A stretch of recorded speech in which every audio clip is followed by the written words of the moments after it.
балалар, Рамазан айының басталғанына біраз уақыт болды, иә? Білеміз ғой, иә? Енді осы жаңа ай туғанда басталады екен, Рамазан айы жаңа ай туған кезде басталады екен, иә? Сол кезде адамдар ай туғанда айға қарап мынандай бата оқиды екен. Батаны қане орнымыздан тұрмай-ақ қойып, қолдарымызды жайып, бәріміз бірге хормен айта қояйық. Ай туып, ай көрді, бұрын Құдай заман көрді. Ескі ай, ескі көр, жаңа ай сатылай көр. Әмин. Жақсы. Енді біз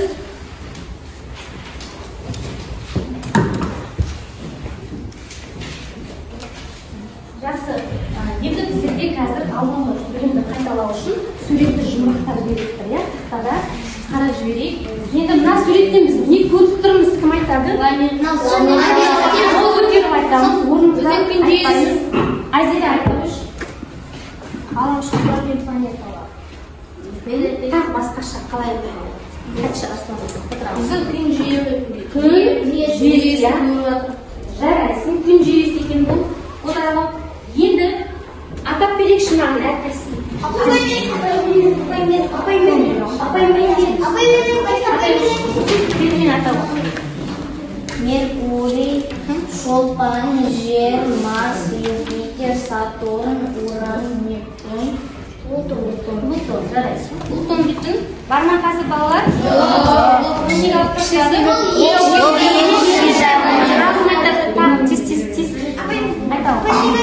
Меркурий, Шолпан, Жер, Марс, Юпитер, Сатурн, Уран, Нептун, Плутон. Жарайсың тағы. Айталым. Меркурий, Шолпан, Жер, Марс, Юпитер, Сатурн, Уран, Нептун, Плутон. Айталым, Дания. Меркурий, Шолпан, Жер, Марс, Юпитер, Сатурн, Уран и Нептун. И Шолпан. Меркурий, Шолпан, Жер, Марс, Юпитер, Сатурн, Уран, Нептун, Плутон. Жарайсыңдар балалар, бәріміз біледі екенбіз. Ары қарай келесі суретке қарайық. Мынау нені суреті деп ойлайсың? Комета дегеніміз не? Оның құрылысы туралы кім айтып береді маған? Комета деп. Кометада метеор. Газ. Тыңдаймыз. Қатшылдан өтеді ол газ шаң тозаңында және мұздан тұрады. Газдан, шаң тозаңнан және оның бөліктерін айтыңызшы. Бөліктерін айтыңызшы. Кім айтады? Бас, ядро, қиға, кома. Комадан. Жарайсың. Басқа оқушылардан қатысамыз. Келесі суретке қараймыз. Айтқандай ол. Не көп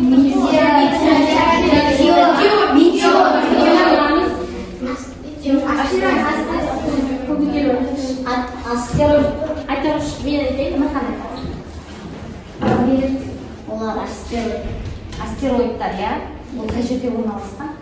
Марс пен Марс пен Юпитердің арасында көп бөлігі не істеген?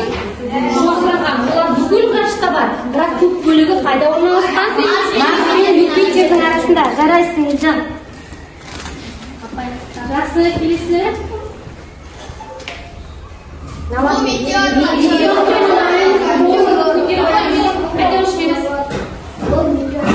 Метеорлар. Оны қайдан білдің метеор екенін? Себебі Ал не үшін бұл метеорит емес, неге метеор?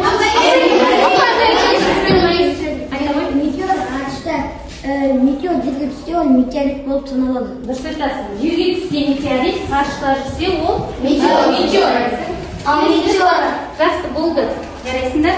Енді біздер осы ғарыш денелерінің жерге әсері туралы бүгін өтеміз, иә ме? Біздің бүгінгі тақырыбымыз балалар жердегі тіршілікке ғарыштың әсері бар ма екен? Соны білетін боламыз. Балалар, ойланайықшы. Сіздерге сұрақ қойғым келіп тұр. Жердегі тіршілікке ғарыштан не әсер етуі мүмкін? Күн, ай. Айтамыз, неге күн деп тұрсыңдар? Маған дәлел керек. Тек күн емес, дәлелмен айтамыз. Айтамыз, Арыстанбек. Себебі адам күн болмаса, жерде де тіршілік те болмайды. Осы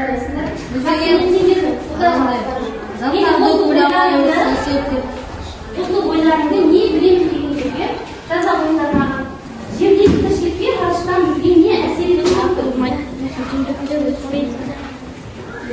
Жазыңдар, не білемін деген жерге күн тағы не әсер етуі мүмкін? Жазыңдар. Қандай әсер беруі мүмкін?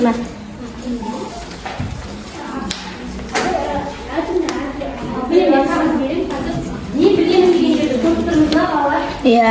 Сол жерге жазайықшы. Жердегі тіршілікте ғарыштан бізге не әсер етуі мүмкін? Жазыңдар, тез не білемін деген жерге жаза қойыңдар. Күн дегенде тағы басқа. Ол қандай әсер беруі мүмкін бізге? Өзінің ойларын жасаймыз. Кімге берген жоқпын, бәрін білесің ба? Тез жазып маған өте қойды. Жазып болды ба? Шашы үшін қарасың. Не білемін? Сол жерге жаз. Не әсер етеді бізге ғарыштан? Ғарышта бізге жарық бар ма? Ғарышта не бар? Жарық деп жазып қойсың. Ойланамыз. Ғарышта не бар балалар? Планета бар. Планетаның қайсысы бізге әсер етеді жерге? Жазыңдар, соны дәлелдеп қойыңдар. Тез жазайық балалар. Жер не үшін ол қалай әсер етеді, соның бәрі жазыңдар. Бізге балалар ай әсер ете ма? Қалай ойлайсыңдар? Кімге өздерің жазып ойларыңдар. Басқа не әсер етуі мүмкін?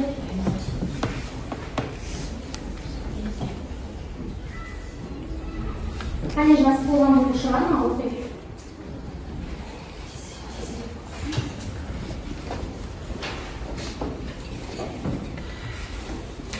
Айта қойыңызшы.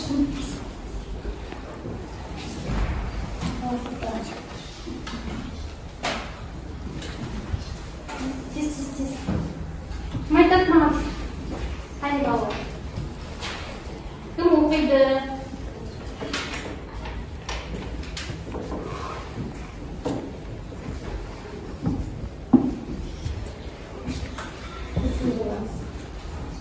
Күн сосын не бар енді ғарышта? Әсер ете ме бізге? Иә. Қалай әсер етеді, айтшы. Айтаушы. Қалай әсер етеді деп ойлайсың айдың? Жердегі тіршілікте әсері бар ма айдың? Қандай әсері бар? Тұрмақтағы өзінің. Бізге әсер ете ме аспандағы ай? Қалай енді айтшы? Иә десің. Білмейсің, иә? Қалай әсер ете? Айтшы. Айтшы. Ай болмаса түнде ұлықтарымыз өйткені күн сәулесі түсіп түнде де күн жасайтасың, иә. Түнде де бізге не керек балалар? Жарық керек. Тағы қандай кімнің ойы бар? Соның бәрін жаза беріңдер. Айта отырыңызшы. Ғарыштан бізге әсер ететін күн, ай, жұлдыз, метеорит. Егер де күн болмаса, жарық, тіршілік болмас еді, адамдар өздерінің жұмысын істей алмас еді. Егер де ай болмаса, күн сәулесі адамдар демаламай, және де ай болмаса, мұхит деңгейі көтеріліп, әлемде жер цунамилер пайда болатын еді. Және де метеориттің бізге ғарышқа әсері біздің заманымыздан бұрын динозаврлардың барлығы метеориттен қырылып қалған болатын. Жақсы. Жаңағы данышпан ойыңды дәлелдей қойшы маған. Неге мұхиттарда, не деді мұхиттарда? Егер де біздің ғаламшардан жерден ай жылының 4 сантиметрге алыста отырады. Егер де миллиардтаған жылдардан соң ай жоғалып кетсе, цунамилер жиі пайда болады. Солай ойлайсың, иә? Жақсы, жарайды. Енді балалар, сіз енді арқарай мен сіздерге мынау суретке қарайық балалар. Жер қажетті көп тұрмыз ба? Жерде балалар ғарыштағы барлық нәрселер сәт сайын әсер етіп тұрады екен. Енді осының қандай әсері бар екен ғарыштың бізге мұқият тыңдаймыз. Балалар, жер мен ай ғарыш кеңістігінде үнемі қозғалып жүреді. Бірақ қозғалыстары әртүрлі болады. Жер күнді өз орбитасымен айналады. Ай жердің серігі ретінде жерді айналады. Бұл денелердің арасында болатын тартылыс күші дене.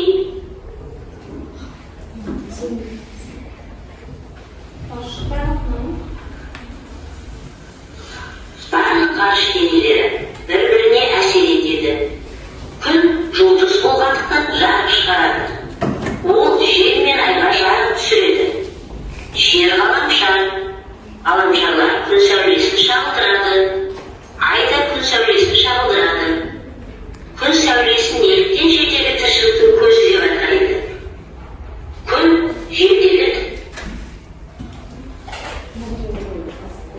тіршілігіне мүмкіндік жасайды. Ол жердегі тіршілікке сәуле бөлу арқылы әсер етеді. Сонымен күннің белсенділігі артқанда магнит өрісі күшейеді.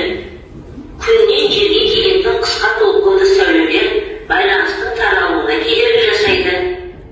Күн мен ғарыштан келетін зиянды сәулелерге атмосфера қабаты тосқауыл болады.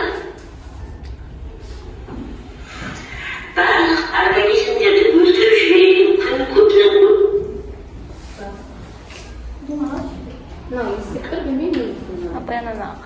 азоттық қабат 22-25 километр биіктіктегі 3 атомдық блок деп шоғырланған атмосфера қабаты. Мұнда азот аз мөлшерде кездессе де, жердегі тіршілік үшін оның маңызы өте зор. Азот қабатынсыз жердегі тіршілік қазіргі біз көріп отырғандай болмайды. Азот қабаты ұштап қалатын күннің ультрафиолет сәулелері жер бетінен тікелей өтіп кететін болса, онда тереңдігі 10 метрден асатын суларда ғана тіршілік етуге болар еді. Балалар, мына суретте біз азот қабатын көріп тұрмыз. Азот қабаты жерге өте зиянын тигізетін күн көзінің ультрафиолет сәулесінен бізді қорғайды екен. Ай жерге қалай әсер етеді? Шудың көтерілуі мен қайтуы ай мен жердің арасындағы тартылыс күшінен болады.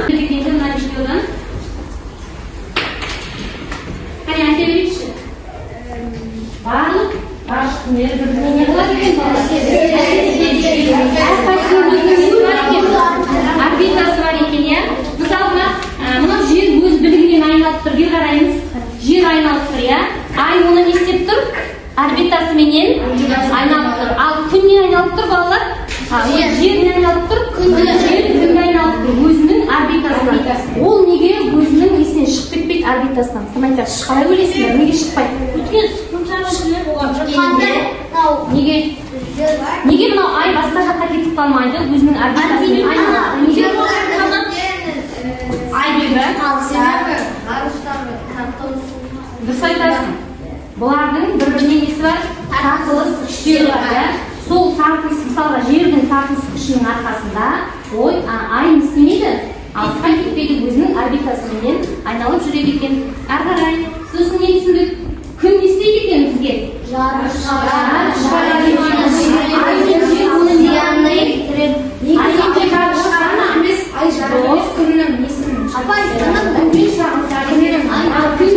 Зиянды сәулелердің бізге қандай әсері бар екен? Адамдардың басын ауыртуы мүмкін екен, иә? Одан не қорғайды бізді? Жерді не қорғайды? Күннің зиянды сәулесінен не қорғайды? Иә, озон қабаты, ауа қабаты, яғни атмосфера қоршап тұрады. Оның несі қандай биіктігі? 20-25 километр. Жаңа уже естімей қалдық деп, иә? Жақсы, айдың қандай әсері бар екен суға?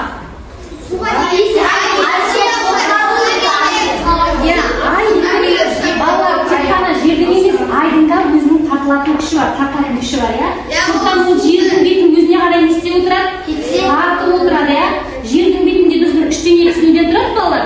Су бар, иә? алдына қайтаға субъективісін істейді екен, қайтадан орнына түседі. Міне бүйтіп айналып тұр ғой жер, айда айналып тұр, иә. Сол кезде не істейді? Су оның артынан, айдың артынан не отырады екен? Жер отырады екен, көтеріліп. Сол қайтадан төмен түсіп, қайта көтеріліп отырады. Если они экватор деген. Жақсы, енді айдың тағы да басқа бізде әсері көп екен. Соны біз мына жерде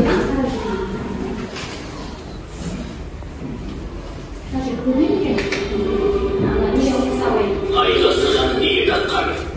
ерте кезде біздің ата әжелеріміз не таққан құлағына? Айсырға айшықсырға. Мен сендерге соны көрсету үшін айшықсырға тағып келдім бүгін.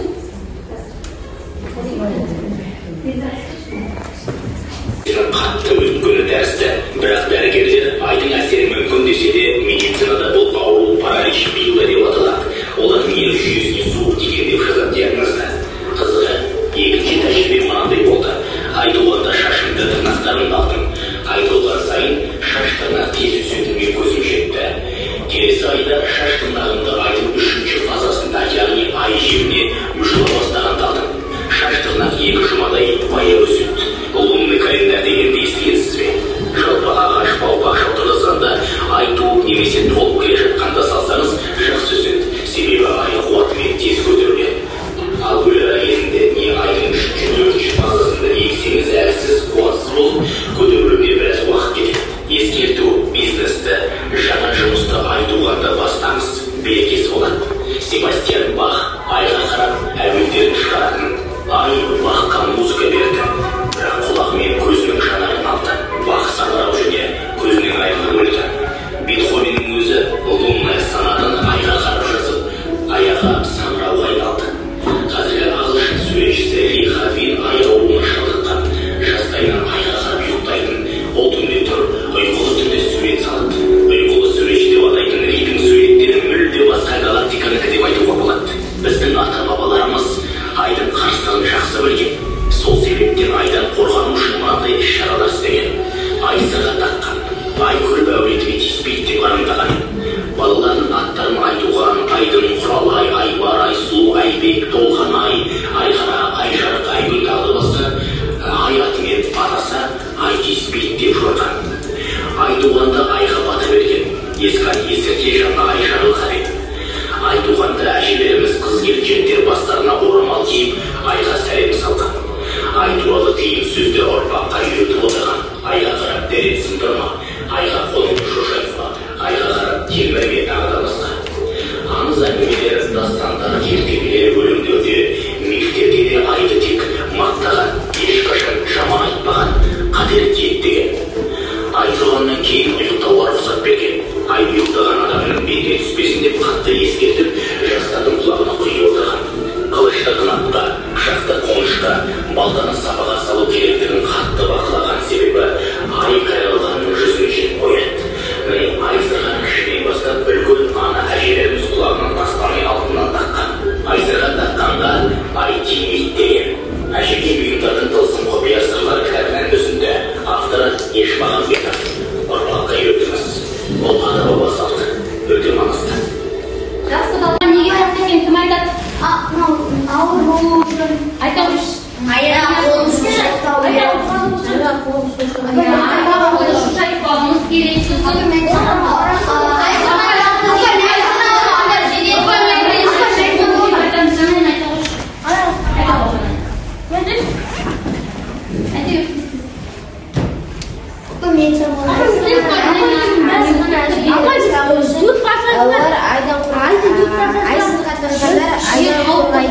Ай оған тиіспейді.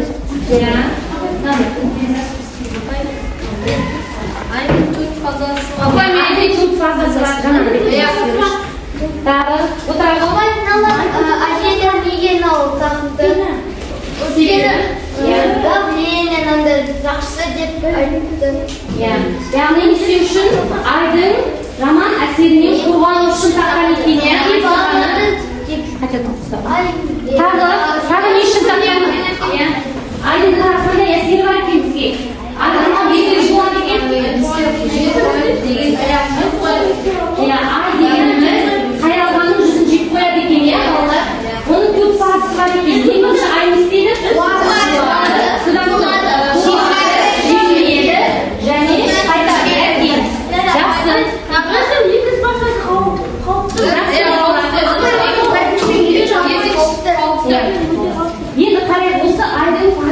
туралы. Айдың негізі бірнеше фазасы бар екен, иә. Ең бірінші жаңа ай туады, иә. Бақын көріп қоқанар екен, иә. Содан кейін ол не болады? Өсуші айға айналады. Одан кейін мінез ай, сосын ай толады, толған ай. Осы кезде де әртүрлі аурулар туындауы мүмкін дейді, абай болуымыз керек деп. Ары қарай кемуші ай. Кемуші айдың кезінде жаңа іс бастауға бола ма? Болмайды. Жаңа істі, өсімдік өсіргенде не істеуіміз керек? Қай уақытта істеуіміз керек? Жаңа ай туған кезде жақсы өсу үшін, иә. Ал ай кеміген кезде не істеуіміз керек? Жаман нәрселерді тастауымыз керек, иә. Яғни жоғалып кетсін деген мағынада. Ары қарай жарты ай, содан соң соңғы фазасында ай қайда қарап тұр, көріп тұрмыз ба? Содан кейін өлара деген бір уақыт болады. Ол айдың соңында 3-4 күн ай қап-қараңғы болды. Яғни жарықтың түсі, мынау күн ғой балалар, көріп тұрмыз, иә. Мына ай дейтін негізі осындай бола ма? Пішіні. Ай дөңгелек, әр уақытта дөңгелек. Бірақ мына неше мындай болып көрінеді? Күннің түскен жағы бізге көрінеді. Қараңғы жағы бізге не істемей қалады? Көрінбей қалады. Енді 3-4 күн айдың соңында ай жоғалып кетеді екен. Яғни қап-қараңғы болып бізге не істемей қалады? Көрінбей қалады. Ол кезде не дейміз екен балалар? Өлара дейміз екен. Жақсы. Өлара көбіне қай кезде болады? Күн, ай және жер үшеуі бір сызыққа келгенде өлара болады. Содан соң ай қайтадан жаңадан істейді? Болады екен.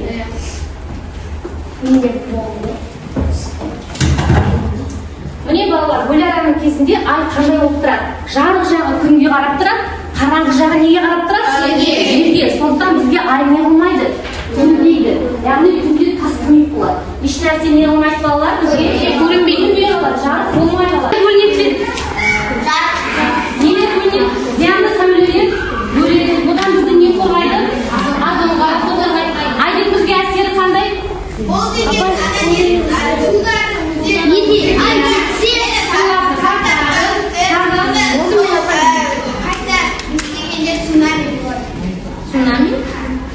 Цунами деген басқа балалар. Цунами жерді, яғни су деп қорғайды. Мысалға теңіздер балалар жағаға толады ғой, иә, теңіздер толады. Кей уақытта не істейді теңіздер? Кейін қайтып кетеді, байқайсыңдар ма? Ол неге? Ай жатқан кезде теңіз арнасынан асып толады. Не істеген кезде, кетіп қалған кезде ай басқандыққа ол қайтадан орнына тартылып не істейді?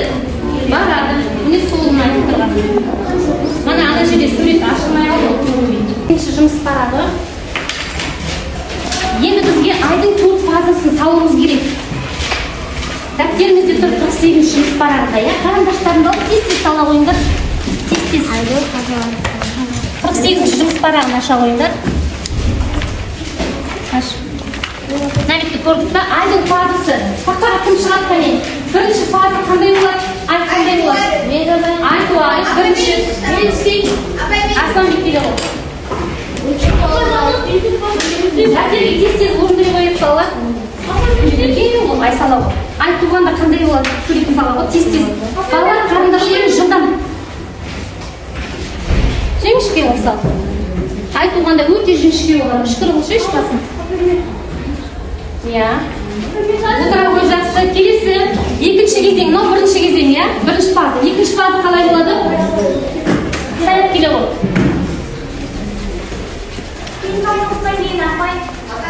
Екінші фаза қандай болады? Өсуші ай дейді. Сәл кішкене қандай қылып саласың? Сен ұқсап кетті ғой бір-біріне. Кішкене қалыңдау, дөңестей сал сәл. Жақсы. Үшінші фазасында ақтөре келе ғой. Дәптерге тез-тез қарындашпен орындай берің балалар. Туған, иә? Ай. Дөңгелек.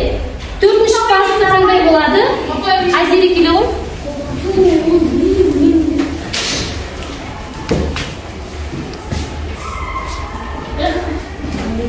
Жүстіп салшы, ештен алақ. Сен айға ұқсамай кетті ғой.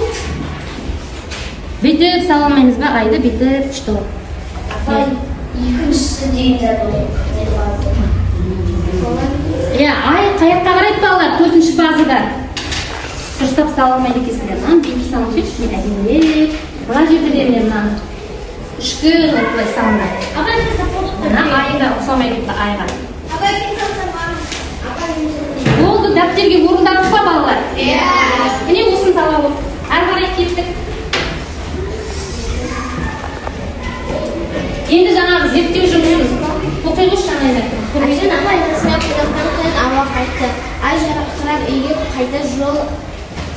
Iya.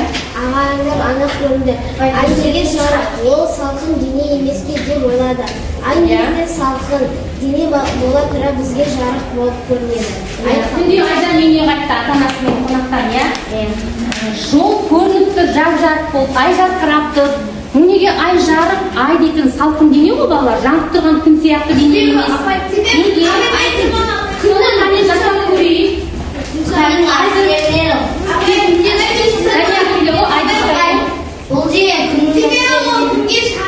Мынау жер, мынау ай, енді қане салып көрейік. Келе ғой, кім келеді?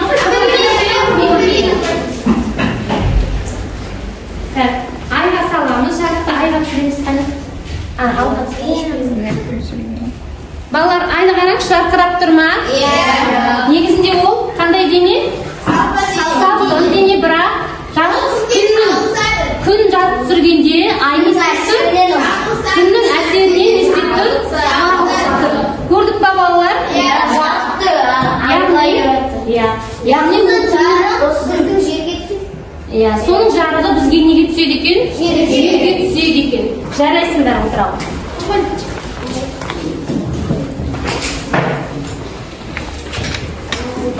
Жақсы балалар, енді сендерге әрбір тоқтаммен сұрақ беруге отыр. Тез-тез маған бір минуттай ғана уақыт берем балалар. Қиын емес сұрақтарды.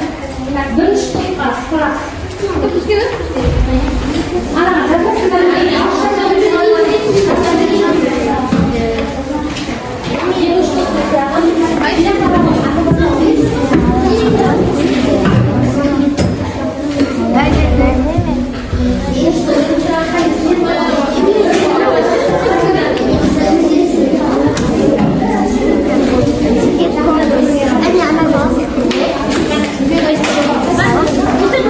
Жазуға болады, сурет салатындар ма?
Үшінші енді сол алысып кеткеннен кейін компаспен өз бағытын табу керек. Ал қалың кейін бұл жағдайда керек.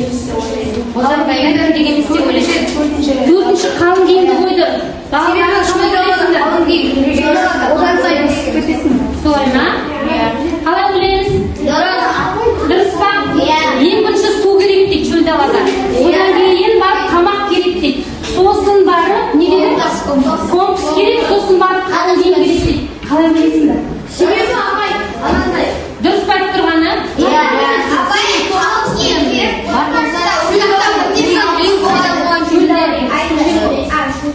Ертеден балалар, қойшы кісілер неге келісіне? Көтпеуші, қалың керек алған көксәлерге айнады ғой сендерге бұрында. Солақтан баласында көтпейкені, мұнда ең бірінші не керек оған? Су керек. Одан кейін қалың киім дейді екінші, иә? Үшінші не керек? Бақытты табу үшін не керек? Компас керек. Содан кейін барып тамақ. Адам балалар аштан істемейді. Бірақ судан істеп қалуы мүмкін. Шөл дегеннен ең бірінші өліп қалуы мүмкін. Сондықтан суды ең бірінші қоямыз. Жақсы, азғантай нелерің бар? Жарайсыз отыра ғой. Келесі топ. Келе ғой. Тыңдаймыз балалар. Сұрақтарымды оқып жүрейін. Балалар тыңдаймыз, қалған топ дұрыс па тексереміз. Қазір ай қай фазада деп ойлайсың? ай 4 фазадан тұрады. Біріншісі ай туады, екіншісі ай туады, үшіншісі ай кетеді, төртіншісі Жоқ болып кетеді. Ал біздің қазір сәуір айының соңы болғасын бізді жоқ болып кеткен ай болып саналады. Өлара кезеңі дейсіңдер, иә?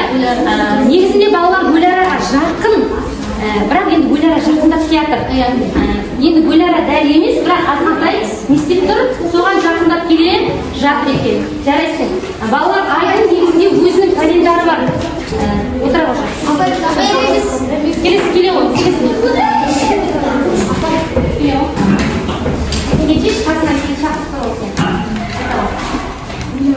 Ұзақтарын оқыңдар бірінші. Желіккен жұлдыздар күнде ғана көрінеді. Ал айтайық, дұрыс па тексереміз айтқандары. Айтайық. Жұлдыздар неге күндіз көрінбейді бізге? Қазір не көрінбейді жұлдыздар? Жарықтар себебі жарықтар күнге шағылып, жұлдыздар көрінбей қалады. Күнге шағылады да бізге не істемей қалады? Күндіз қызуы не болғандықтан? Кетіп тұрғандықтан көрінбей қалады, иә? Ал түнде қалай көрінеді? Түнде күн жерге түсе ме балалар? Жоқ, керісінше неге түседі? Басқа ғарышқа түседі. Сондықтан бізге жер қараңғы болып тұрады да, ғарыш бізге қалай көрініп тұрады? Жарқырап көрініп тұрады. Жанып көрініп тұрады екен. Жарайсың, отыра ғой. Келесі топ келе ғой.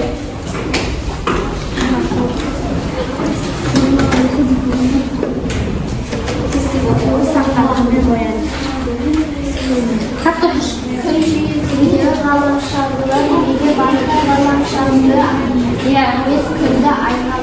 жүйесіндегі ғаламшарлар не үшін күнді айналады? Неге басқасын айналмайды? Айталыңызшы. Олар өз орбитасымен айналады. Солай да? Солай ойлайсыңдар ма? Қане қайтып қосқысы келеді. Неге күн жүйесіндегі ғаламшарлар неге күнді айналады? Неге айда емес, неге жерде емес, неге Сатурнда емес, басқа емес? Неге?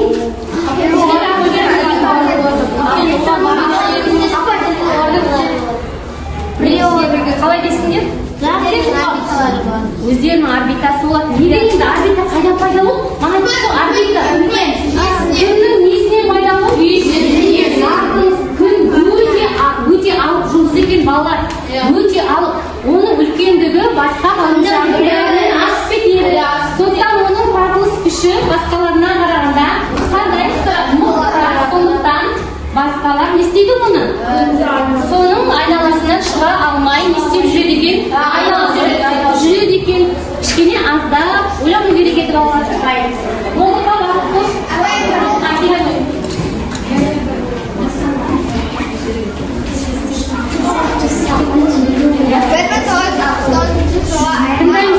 Ғарышкерлер барда ғарышкерлердің ізі неліктен жүздеген жылдар бойы сақталды? Ғарышкерлердің ізі неліктен 69 жылы айға ең алғаш адамдар барып қонды, иә? Оны бастаған кім? Білесіңдер ме?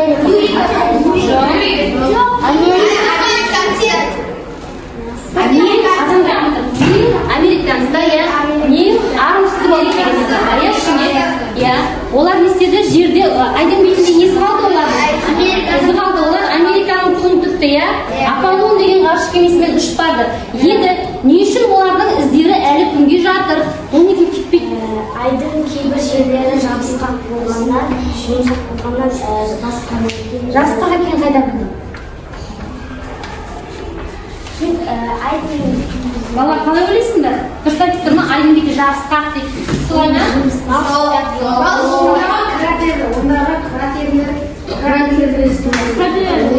Кратердің үстінен басқанын деп жақсы. Жақсы балалар, айда ауа бар ма? жоқ. Ауа жоқ болса неге жоқ?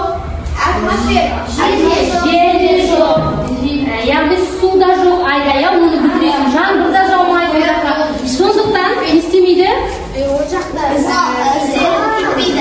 Іздер сол күйінде ұзақ жылдар бойы істеледі. Сақталады. Егер де оған үстіне метеорит немесе астероид тиіп кетпесе, иә? Отыра ғой. Жақсы, сұрақтарға барынша жауап берді.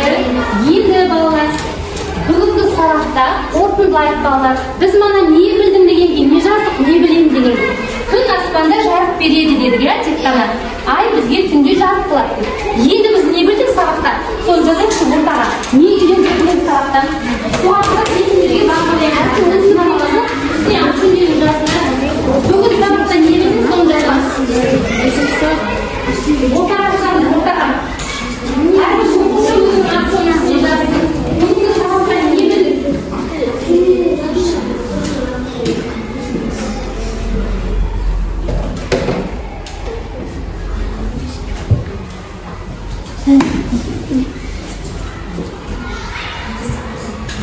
Екі түрлі дискриптор бойынша жазайық балалар. Жердегі тіршілікке күннің әсері бар ма? Соны жазың, қандай әсері бар? Екінші, жердегі тіршілікке айдың әсері бар ма? Екіншісіне соны жазыңдар. Екі түрлі кесте жауап жазғанға шықпауы. Бұл бетінде не бар? Мана айтып қой, айдың бер жағында нелер бар? Кратерлер бар деді. Кратерлер қазан шұңқырлар, иә, әртүрлі метеориттердің, астероидтардың тигенінен пайда болған шұңқырлар. Тағы нелер бар? Топырақ бар дейді, иә, сосын тастар бар. Енді айдың арғы беті деп не үшін айтып тұр? Ай бізге бір жағынан көрінеді екен балалар. Себебі айдың айналу бағытына байланысты, жер мен айдың айналу бағытына байланысты, айдың бізге тек қана бір жағы көрінеді. Ал келесі жағы мүлдем бізге жерге қарамайды екен. Сондықтан бізге қызықты, иә, адамдарға қызықты. Айдың ар жағында не бар? Не бар деп ойлайсыңдар? Айдың қараңғы жағында не бар деп ойлайсыңдар?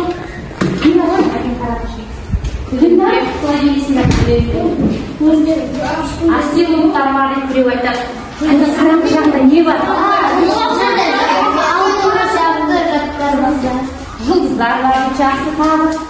Астероид. Жақсы балалар, сендерге үйге тапсырма. Не білгіңдер деп мына бар, мына қағаз. Соған жазып аламыз. Айдың арғы жағында не бар деп тапсырманы жазып аламыз. Үйге тапсырма, айдың ар жағында, яғни қараңғы бізге көрінбейтін бетінде не бар екенін үйден естіп келеміз балалар. Біліп келеміз, жазып алыңдар. Айдың арғы жағында не бар деп жазыңдар. Мына үшінші графаға жазамыз. Үшіншісіне жазыңдар.